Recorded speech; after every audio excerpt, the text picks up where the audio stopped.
One of the things that consistently comes up when I'm doing couples therapy, or even when I'm working with individuals that are having relationship issues in their romantic relationship, is this tendency to externalize the problems that are going on in the relationship. I mean, what do I mean by that? People have a hard time taking responsibility and accountability for their contribution to what is going on in their relationship. And people often say, well, Dr. Pitts, they did this and they did that and they did the other. And I said, yeah, I get that. I'm not discounting the fact that somebody may be behaving in a way that's less than desirable to you, but relationships will always be, or at least should always be, a two-way street where the traffic within the relationship is flowing in both directions. Relationships should not be a one-way dead-end street where one partner or the other is constantly blaming or scapegoating or, just projecting all of the anger that is inside of them onto their partner for all of the relationship problems. What I want to talk to you about tonight is maybe it's you. You. I believe that one of the biggest reasons why people have such a hard time taking into consideration what their role or contribution is to the relationship discord is driven by fear. People are afraid to take responsibility and accountability for what they are contributing to the deterioration, the unhealthy nature of the dysfunction and the toxicity of the relationship. So because it's driven by fear, you project, you transfer, you dump all of the responsibility for the relationship onto your partner as if to suggest that you're not in the relationship. And people say, well, Dr. Pitts, what does that look like? Well, here's a great example. Say you're not the person that is acting a fool. But guess what? Historically, you have tolerated foolish behavior. So guess what, people? That means that you're a part of the problem. You are contributing to what we call a core negative interaction pattern. What you feed grows. So if you have been tolerating all of this adverse behavior for the past 2, 3, 5, 10, 20, how many ever years, how are you mad at the person and trying to put all of the blame on them for the problems in the relationship? People come into therapy and I say, well, Dr. Pitts, I've never been in a relationship where somebody wasn't cheating on me. And my question to them is, why do you tolerate being cheated on all the time? Everybody on planet Earth doesn't cheat. People want to be quick to say, well, all men cheat or what? No, they don't. No, they don't. There are actually healthy people on planet Earth who just won't. It's contrary to who they are morally. It's contrary to who they are ethically. It is not who they desire to be, so they do not engage in those behaviors. If you are going to have a healthy, fulfilling, and sustainable relationship, you have to be able to take responsibility and accountability for your contribution to the problems going on in the relationship. In other words, folks, you have to be willing to change. Whew! Let me say that again. You have to be willing to change. I understand that change is hard and people resist change. So what happens when Your partner points out to you that this behavior is problematic, or truth be told, you recognize in and of yourself that that behavior is problematic for you, you know what y'all do? You become defensive. You become defensive, and you are going to justify and guard and explain until the cows pass out why you are not the problem. You're in denial. You are a part of the problem. Maybe it's you. Our human nature, and y'all can disagree with me. I'm good. I'm good with folk pushing back. Don't have a problem with that at all. One of the things that I believe that creates so many relationship problems is the fact that we live, in my opinion, in my professional opinion and in my personal opinion, I believe that we live in a global society that glorifies being a victim. I believe that we live in a global society that says that it is okay from a victim context to be self-absorbed, self-centered, self-seeking. How could you do this to me? Why did you do this to me? Me, me, me, me, me, me, me, me, me. You are navigating life and love and your relationship through the lens of a victim. And because you are navigating life and love from a victim's perspective, you're externalizing.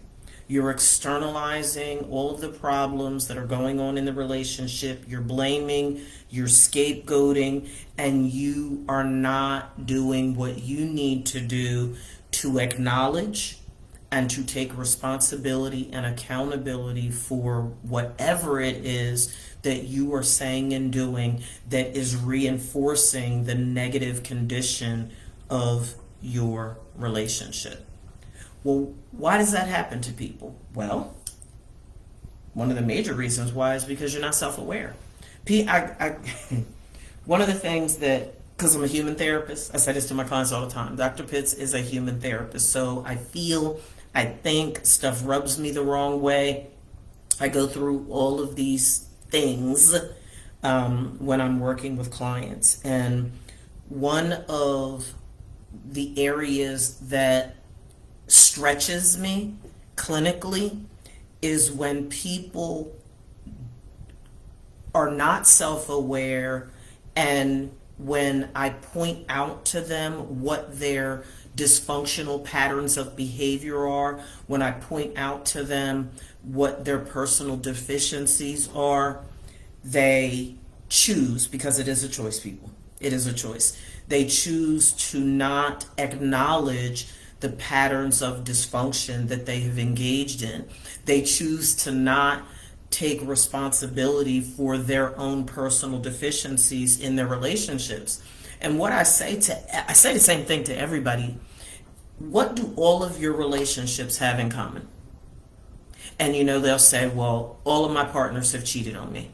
Or, all of my partners have lied to me. Or all of my partners have been, verbally abusive. Or all of my partners have been, and they fill in the blank, right? And I'm like, yeah, that may be true. But the one thing that all of your relationships have in common is you. You are the common denominator in all of your relationships. I said it during last week's live. How many of you continue to find yourself in relationships, if you're honest? You don't have to be honest with me, but I'm going to keep encouraging you to be honest with yourself.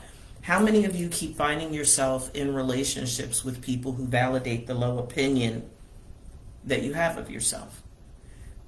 Your ability to recognize that you don't love yourself, you don't like yourself, you don't accept yourself, you have difficulty looking in the mirror, you have difficulty taking ownership of your thoughts and your feelings and your motivations. You have difficulty taking ownership of yourself within the context of your relationships with others. So what you end up doing is diminishing your self-awareness, which keeps you stuck in this vicious cycle.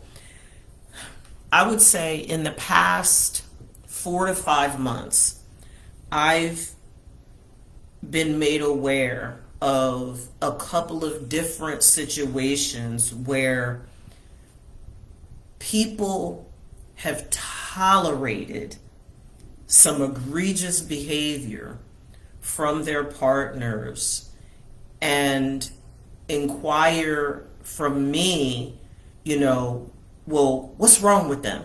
Why would they do that? And I'm like, that's a great question. That is a great question. It is a great question to ask what's wrong with them and why would they do that? But you also have to ask yourself what's wrong with you and why are you tolerating that?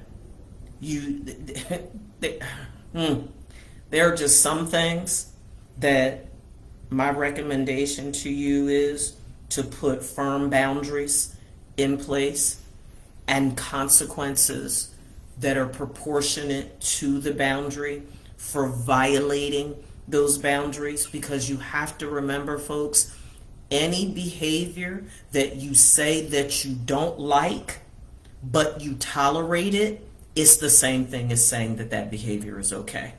So then my challenge to you again is going to be, why are you mad at them for engaging in behavior that you tolerate? Because your tolerance of that behavior is the same thing as saying that that behavior is okay. A lot of people come into relationships carrying truck fleets of baggage. People are so desperate and so afraid of being by themselves. People have these paralyzing fears of abandonment. They have these paralyzing fears of rejection. And as a result of that, they relationship hop. They change relationships like they change their undergarments. And that baggage, the trauma and the unresolved issues that you have not dealt with from your previous relationships keep showing up in your current relationships, and it's more of the same. I tell my clients often, those clients that legitimately are not insane, I tell them, you're not insane, but your behavior is suggesting that you are, because you keep doing the same thing over and over and over again, expecting a different result. And you have to look at the fact that maybe it's you. Why are you choosing to engage in this repetitive cycle, this broken cycle that is failing you in each and every single relationship that you find yourself in? Because you have so much unresolved baggage. You have unfinished business in your life, and you behave as if it's somehow going to miraculously disappear in your relationship. And it's not going to. It's going to rear its ugly head, and it's going to be an accelerant to the fire that's burning out of control in your romantic relationship. Another indication that your junk, your stuff, is informing and influencing the condition of your relationship is because many people don't know how to deal with adversity in a healthy way. People want to scream, yell, hoop, holler, cuss, fuss, break stuff, flip the heck out. And one of the things that I drew the line in the sand with coming into 2025 is that respectfully, very respectfully, I communicate to clients that I only work with adults. So if you're going to come into therapy and behave like a petulant child that has zero interest in demonstrating self-control or self-discipline, I'm not the therapist for you. I will not tolerate adult temper tantrums in my sessions. So if that's the way that you want to conduct yourself, that's fine. You just have to conduct yourself like that with another therapist. So a big part of why you may be seeing your relationships deteriorate is because you are not learning how or demonstrating that you know how to show healthy coping mechanisms when it comes to conflict resolution and solving problems in your relationship. I want to circle back to what I said in the beginning of the live about making it all about you. That's an easy thing to do because what it suggests is that you're okay defaulting to victim mode. You're okay saying that you meant to hurt me. You meant to do that to me. It's all about me, what I want, what I think, what I need, what I feel. And the misfortune of that behavior is that it leaves you wide open for distortions, for distorted thinking. You make it all about you because making it all about you reinforces your victim mentality. It reinforces the justification that you put on the table for behaving in these unhealthy manners. It reinforces your reasoning behind lashing out and saying hurtful things and belittling, degrading, and demeaning. It gives you justification for your nastiness when you choose to misinterpret the person's feelings or what they said or what they did. And what ends up happening is that you're so busy licking your own wounds that you fail to demonstrate empathy to the other person. And again, relationships are two-way. So what people say to me and what I call them out on is, well, what about me? What about me? What about me? And what I say to you is, I'm not dismissing you. I'm not diminishing the fact that you have feelings too. But I will continually default to this. If both parties show up in the relationship as mature, responsible adults, and both parties are wholeheartedly committed to being a stronger, healthier, better version of themselves each day, how can each person not benefit from that? It's a win-win, but it requires adults to show up in the relationship. And people don't want to do that. They want to be able to blame. They want to be able to scapegoat. They want to be able to say, you know what? You're the reason for all of my unhappiness. You're the reason for all of my sadness. You're the reason for all of my problems. It's your fault that I'm not happy. It's your fault that I'm angry. It's your fault that I disrespected you. It's your fault that I emasculated you. It's your fault that I called you out your name. No. You have to take responsibility and accountability for the maladaptive behaviors that you're engaging in. And here's what it's rooted in, folks. Here's the hard part. Here's the hard pill to swallow for folks. Do you want to be that nasty person? Do you want to be that I can show you better than I can tell you? Do you want to be that person? Because when you wake up in the morning and you are wholeheartedly committed to being the best version of yourself that you can be, you'll hold yourself to a higher standard of conduct. I've said time and time again, and I will say until the day that I die, as long as I got good sense. The people in my life benefit from the fact that I want to be the strongest, healthiest, best version of myself that I can be. I'm faithful to my husband, yes, because he deserves to be married to a wife that's faithful to him. But in addition to that, I'm faithful because I don't want to be a cheater. I did enough of that crap back in the day. My wounded self engaged in all types of behaviors that suggested that I was okay hurting people that I profess to love and care about. And I didn't want to be that person anymore. So I had to take responsibility and accountability for how I was showing up in all of my relationships. All of them. If you want to be trusted, you have to be trustworthy. If you want to be believed, you have to be a person of integrity. If you want to be respected, be respectful. But here's the thing. Because, I'm going to use myself as an example, because I choose to be someone that is worthy of respect, even if you choose to disrespect me, I get to choose that I'm not going to be disrespectful to you in return.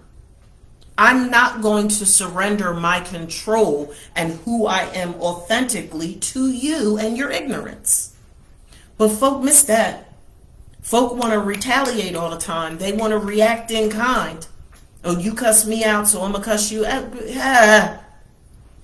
When does it stop? What purpose is that solving? Is that serving? Excuse me. Who are you? Who are you? Who are you?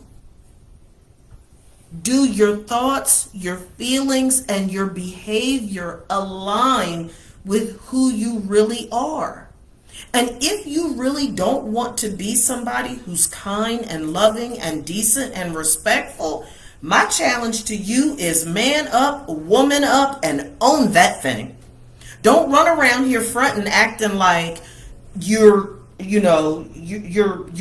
the mom of the year or the dad of the year or the sister of the year or the colleague of the year, and you're okay being mean and nasty and hateful and stank and disgusting. Own it. Own it. Own it. Don't front. Don't fake.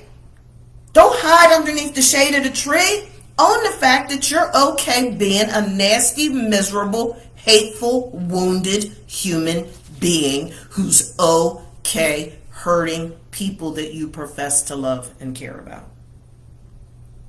The last thing that people struggle with when it comes to their contribution to the relationship and being willing to look in the mirror and say, you know what, maybe it's me, is people have a real hard time communicating, especially communicating their feelings. For Black folks in particular, we've been conditioned to believe for generations that feeling anything other than rage and anger is a sign of weakness. And I've said, and I will continue to say, our prison populations will look a little bit different if we as a people had been taught that feelings are not domestic terrorists. You can put your finger on the pulse of how you really feel and own it, rather than hiding behind the camouflage and the smoke and mirrors of anger and rage all the time, instead of being man enough, woman enough, girl enough, boy enough to say, I feel disrespected.